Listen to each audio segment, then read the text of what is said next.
नाशिकमधील भोंदूबाबा अशोक खरात प्रकरणामध्ये विधानसभेमध्ये काँग्रेसने स्थगन प्रस्ताव आणला। भोंदूबाबाला भेटलेल्यांची HIV टेस्ट करा अशी मागणी विजय वडेट्टीवार यांनी केली, तर खरात सोबतचे फोटो असणाऱ्यांनी राजीनामा द्यावा अशी आक्रमक मागणी पटोले यांनी केली।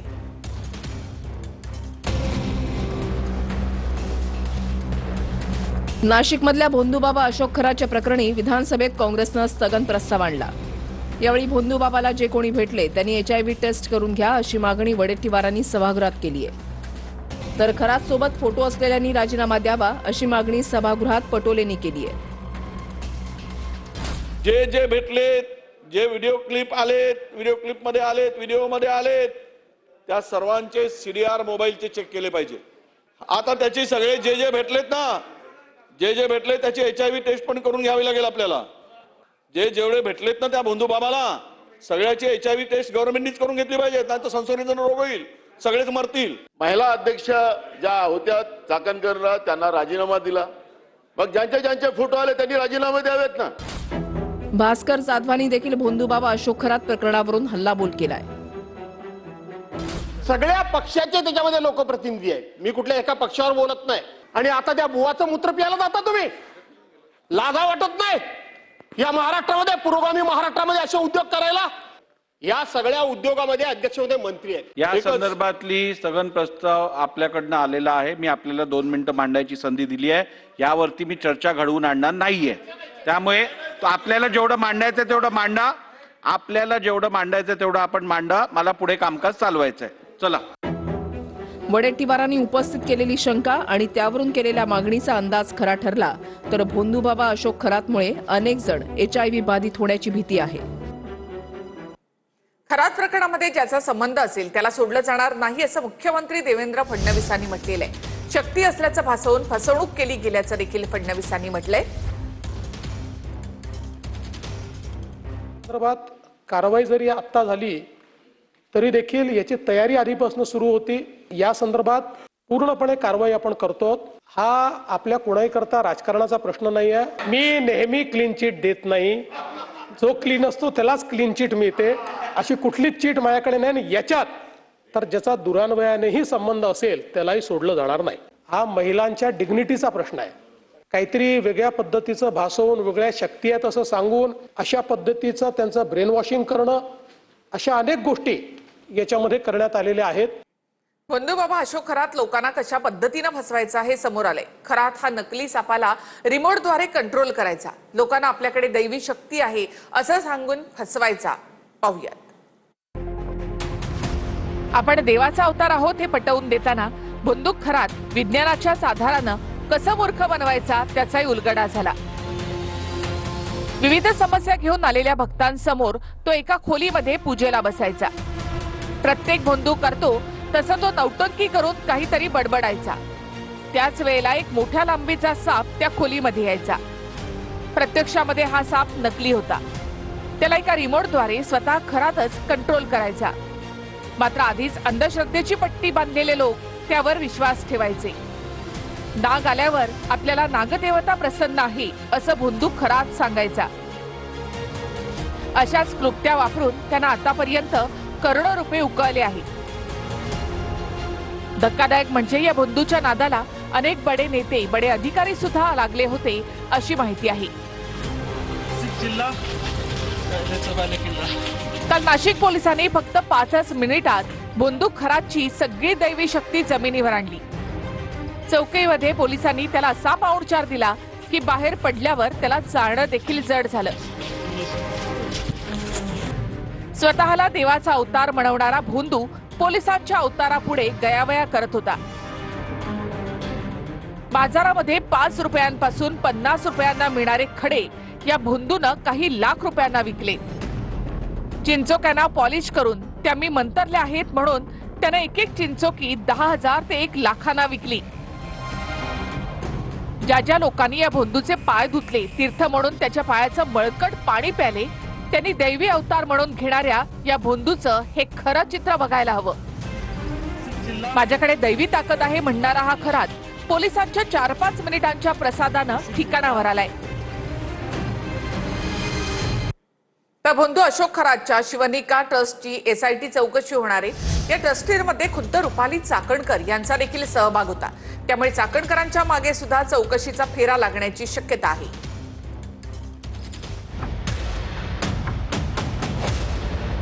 अनेक महिलांचं शोषण करणाऱ्या बंधूच्या पाय धुणाऱ्या चाकणकरांचीच आता चौकशी होण्याची शक्यता आहे। बंधू खरात ज्या संस्थेच्या आडून काळे कारनामे करत होता, त्याच शिवनिका संस्थानाच्या सगळ्या ट्रस्टींची चौकशी SIT करणार आहे। ट्रस्टींमध्ये खुद्द महिला आयोगाच्या अध्यक्षा रुपाली चाकणकर यांचा सहभाग होता, त्यामुळे त्यांच्या मागेही चौकशीचा फेरा लागू शकतो। विशेष म्हणजे जेव्हापासून पोलिसांनी बंधूला बेड्या ठोकलेल्या आहेत, तेव्हापासून संस्थेबाहेर विश्वस्त मंडळाचा फोटोही गायब झालाय। बंधू खरातच्या शिवानिक संस्थान ट्रस्टची जी यादी व्हायरल होते, त्यानुसार तो स्वतः अध्यक्ष होता। डॉक्टर जितेंद्र शेळके उपाध्यक्ष, कल्पना खरात सरचिटणीस, चाकणकर, सुभाषराव गमे, डॉक्टर नंदकिशोर कातोरे अशी मंडळी होती। यापैकी या बोर्डावर फक्त आणि फक्त चाकणकर यांच्याच पदाची माहिती देण्यात आली होती। त्यामुळे या प्रकरणात चाकणकरांची देखील चौकशी करा अशी मागणी केली जाते। पक्षाच्या वरिष्ठ नेत्यांच्या बैठकीत चाकणकरांचा महिला प्रदेशाध्यक्ष पदाचा राजीनामा घेण्याची चर्चा झाल्याची माहिती आहे।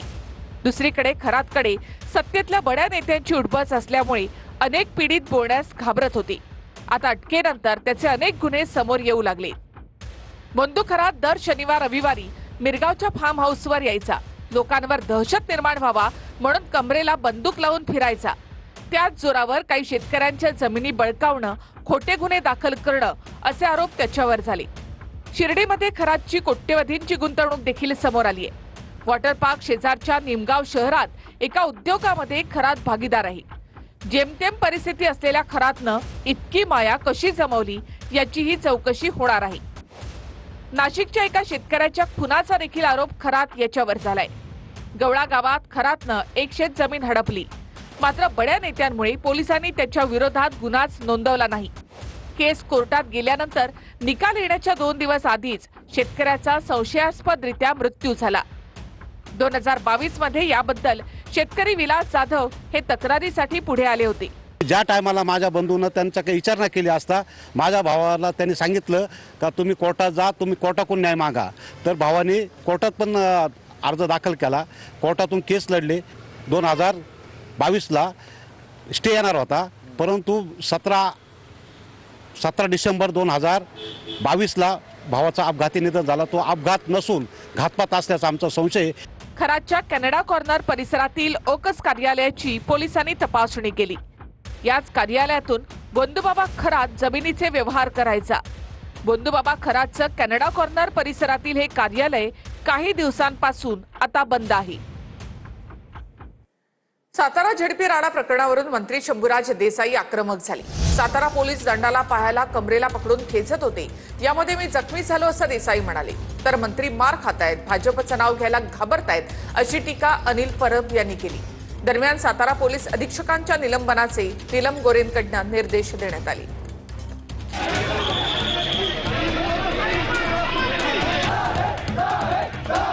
सातारा जिल्हा परिषद निवडणुकीत झालेल्या राड्याची विधान परिषद उपसभापती नीलम गोरेंनी गंभीर दखल घेतली आहे। सातारा पोलीस अधीक्षकांचे निलंबनाचे आदेश नीलम गोरे यांनी दिले। संबंधित पोलिसांवर कारवाईची मागणी शंभूराज देसाई यांनी सभागृहामध्ये केली आहे। या दंडाला 4 पोलीस माझ्या, हे अजून दुखते। ह्या दंडाला 4 पोलीस, दोघांनी कंबर आवळली माझी। त्या पोलीस दलाचा प्रमुख तुषार जोशी, LCBचा इन्स्पेक्टर देवकर, LCBचा असिस्टंट इन्स्पेक्टर गर्जे आणि त्यांच्या बरोबरचे 100 पोलीस यांच्यावर तात्काळ कारवाई करून त्याला निलंबित करा। ताबडतोब साताराचे पोलीस अधीक्षक आणि संबंधित ज्यांनी लोकांना ढकलाढकली केली, जखमी केलेला आहे आणि महत्त्वाचं म्हणजे मतदानाच्या प्रक्रियेपासून वंचित ठेवलेलं आहे, त्यांचं सरकारने निलंबन करावं असे मी निर्देश देत आहे। सन्माननीय उपसभापती मोदयांनी जो निर्देश दिलेला आहे त्याचं तंतोतंत पालन शासन करेल। मात्र पोलीस अधीक्षकांच्या निलंबनाला स्थगिती देण्याची मागणी जयकुमार गोरे यांनी केली। आणि आपण मंत्री म्हणून काम करत असताना त्या जिल्हा परिषदेच्या परिसरामध्ये असलेल्या पोलिसांना शिवीगाळ करण्याचा अधिकार दिला कोणी? एसपीचं जे आपण निलंबन केलंय त्याला तातडीनं स्थगिती देण्याची आवश्यकता आहे. सभापती महोदय, मला साहेब सांगा, मंत्र्याला मारहाण झालेली या सभागृहात कधी झालंय का प्रकार? मंत्र्याला धक्काबुक्की झालेलं कधी या सभागृहानं ऐकलंय का? या प्रकरणामध्ये सर्व गोष्टींची चौकशी करण्यात यावी. भाजपला दोष देण्याचं काय कारण आहे असा सवाल जयकुमार गोरे यांनी केलाय. ज्यांनी दाखल केला गुन्हा तो राष्ट्रवादी पक्षाचा कार्यकर्ता आहे, तो त्या सदस्याचा मुलगा आहे. आणि असं असताना भारतीय जनता पक्षाला दोष द्यायचं काय कारण आहे? कशासाठी भारतीय जनता पक्षावर ब्लेम करता? चुकीचं रेकॉर्डवर राहू नये. भारतीय जनता पार्टीचा उल्लेख कुठच्याही सन्माननीय सदस्यांनी केलेला नाही. निवृत्त न्यायाधीशांमार्फत या प्रकरणाची चौकशी करताना सातारा एसपी तुषार दोशींच्या आधीच्या कारकिर्दीचीही चौकशी केली जावी अशी मागणी शंभूराज देसाई यांनी केली आहे. त्यांचं ट्रॅक रेकॉर्ड काढा. आता मला बोलायचं नाही, काय उद्योग चाललेत वर्षभर साताऱ्यात? रेल्वे पोलीस मधला कुठला कर्मचारी आणून बसवलाय? काय उद्योग करायसाठी बसवलाय? सभागृहामध्ये खडाजंगी झाल्यानंतर साताऱ्याच्या एसपींचं निलंबन नको, बडतर्फ करा अशी भूमिका शिंदेंसोबतच्या बैठकीमध्ये आमदारांनी घेतली. तर सातारा जिल्हा परिषद अध्यक्ष निवडणुकीच्या विषयात कोणतीही तडजोड करणार नाही अशी भूमिका फडणवीसांसोबतच्या बैठकीमध्ये त्यांच्या आमदारांनी घेतली आहे. दोन्ही पक्षाच्या वरिष्ठ नेत्यांनी मुख्यमंत्री आणि उपमुख्यमंत्र्यांसोबतच्या स्वतंत्र बैठकीनंतर सामंत, सरनाईक, भुसे, राठोड यांनी फडणवीसांची भेट घेतली. दुसरीकडे मंत्री बावनकुळे यांनी उपमुख्यमंत्री शिंदेंची भेट घेतली आहे. स्वतःला वाघ समजतात, सत्ताधारी मंत्री पोलिसांचा मार खातायत असं म्हणत अनिल परबांनी या प्रकरणावरून हल्लाबोल केलाय. तर मंत्री शंभूराज देसाई आणि उदय सामंत यांनी परब यांच्यावर पलटवार केला आहे. या राज्यामध्ये मंत्री मार खातायत आणि एवढी वाईट परिस्थिती आहे मंत्र्यांची, भारतीय जनता पक्षाचं नाव घ्यायला घाबरतायत का? फक्त शिवसेनेबरोबर दादागिरी करायची आणि भारतीय जनता पक्षासमोर शेपटी घालायची, हे ह्या सभागृहात मी कधी बघितलं नव्हतं. शेपटी घालण्याच्या गोष्टी यांनी आम्हाला शिकवू नये. आम्ही न्याय मागितलेला आहे. आमच्या मंत्री महोदयांनी तुमच्याकडे दाद मागितलेली आहे. हा राजकीय संस्कार आहे. विमानानं आलो, उतरलो, बसनं आलो, विधान भवनला गेलो, विश्वासदर्शक संमत ठराव केला आणि गेलो परत. काय केलं? त्यामुळे आमच्या धाडसाचं विनाकारण तुम्ही, हे बघा, विनाकारण आम्हाला डिवचायचा प्रयत्न करू नका. सातारा जिल्हा परिषद अध्यक्ष निवडणुकीच्या दरम्यान झालेल्या राड्यावरून शिंदेंच्या आमदारांनी पायऱ्यांवर आंदोलन केलं. यावरून मुख्यमंत्री फडणवीस संतापल्याची चर्चा आहे. त्याचा मी देखील साक्षीदार आहे. मंत्री बघितले नाहीत, पदाधिकारी बघितले नाही, कोणी बघितले नाही, जसे आमदार बघितले नाही, असे आरोपीला जो असं पकडतात तसं पकडून घेऊन गेले. ते दोनच कसे काय मग मतदार त्यांनी पकडले? उपमुख्यमंत्र्यांनी जी वस्तुस्थिती सांगितलेली आहे त्या वस्तुस्थितीच्या आधारावर या संपूर्ण प्रकरणाची योग्य ती चौकशी केली जाईल आणि चौकशीच्या मध्ये जे काही निष्पन्न होईल त्यानुसार त्याच्यावर कारवाई केली जाईल. विधान भवनाच्या प्रांगणामध्ये विजय वडेट्टीवार आणि जयकुमार गोरेंची भेट झाली. यावेळी कैसे हराया असं म्हणत विजय वडेट्टीवार यांनी शंभूराज देसाईंना डिवचले. सातारा राडा प्रकरणावरून वडेट्टीवारांनी ही मिश्किल टिप्पणी केली आहे.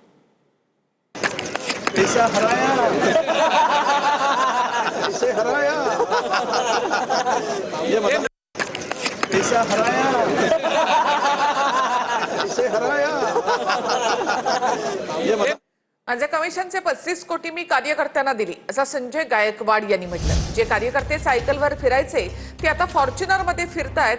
संजय गायकवाड यांनी हे वादग्रस्त विधान केलं. तर मी कामाचे पैसे बोलण्याऐवजी कमिशनचे पैसे बोललो असं स्पष्टीकरण त्यानंतर संजय गायकवाड यांनी दिलंय. त्या मतदारसंघात कोणी एक माणूस सांगणार नाही की आम्ही कोणाचा छळ केला म्हणून. आमची ताकद आम्ही गोरगरिबांना सपोर्ट करण्याकरता कार्यकर्त्यांना ताकदवर देण्याकरता माझ्यासोबत सायकलवर फिरणारे कार्यकर्ते आज फॉर्च्युनरमध्ये फिरतात. एवढी जवळपास 35 कोटी रुपयाचं माझं कमिशन मी कार्यकर्त्यांना सोडून दिलं की तुम्ही स्ट्रॉंग आहात, तुम्ही स्ट्रॉंग झाले तर मी स्ट्रॉंग त्या ठिकाणी होईल. बोलण्यामध्ये काही अर्थ नाही, तो शब्द चुकून तोंडातून बाहेर पडलेला आहे. माझा हात 3 महिन्यापासून मी वर्किंगमध्ये नाही, त्याच्यामुळे काही मेसेज माझ्या ब्लॉक झाल्या, म्हणून माझी बोबडी त्या ठिकाणी बोलताना वळते.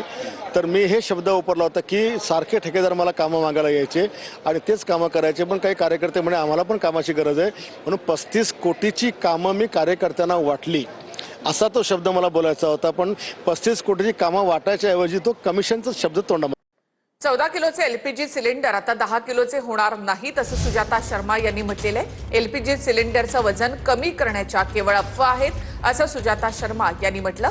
नागरिकांनी अफवांवर विश्वास ठेवू नये. पेट्रोलियम मंत्रालयाच्या सहसचिव सुजाता शर्मा यांनी हे आवाहन केलंय. बहुत इंपॉर्टेंट बात, 14 किलो को 10 किलो कर रहे हैं. This is highly speculative and there cannot be any comment or explanation to any speculation. So इसीलिए मैंने अपना जो ब्रीफिंग आप लोगों को दे रही थी उसमें आखिर में यही कहा था कि अफवाहों पर विश्वास न करें. Please don't believe rumours. This is highly speculative. Hormuz मार्गामध्ये अडथळे आणि कमर्शियल जहाजांवरील हल्ले अमान्य आहेत असं मोदींनी म्हटलं. पेट्रोल, डिझेल, गॅस पुरवठ्यावर जास्त परिणाम होणार नाही यासाठी प्रयत्न सुरू आहेत असंही मोदींनी म्हटलंय. मैंने स्वयं भी पश्चिम एशिया के सभी संबंधित नेताओं से बातचीत की है. भारत ने नागरिकों, एनर्जी और ट्रांसपोर्ट से जुड़े इंफ्रास्ट्रक्चर पर हमलों का विरोध किया है. कमर्शियल जहाजों पर हमला और हॉर्मुझ स्ट्रेट जैसे अंतर्राष्ट्रीय जलमार्ग में रुकावट अस्वीकार्य है. युद्ध के बाद से ही हॉर्मुझ स्ट्रेट में जहाजों का आना जाना बहुत चुनौतीपूर्ण हो गया है. बावजूद इसके हमारी सरकार का ये प्रयास रहा है कि पेट्रोल, डीजल और गैस की सप्लाई. खासदार आणि भाजपचे ज्येष्ठ नेते दत्ता मेघे अनंतात विलीन. मुख्यमंत्री फडणवीस, केंद्रीय मंत्री गडकरी यांनी दत्ता मेघे यांच्या पार्थिवाचं अंत्यदर्शन घेतलं. दत्ता मेघे यांचं वृद्धापकाळानं काल निधन झाले.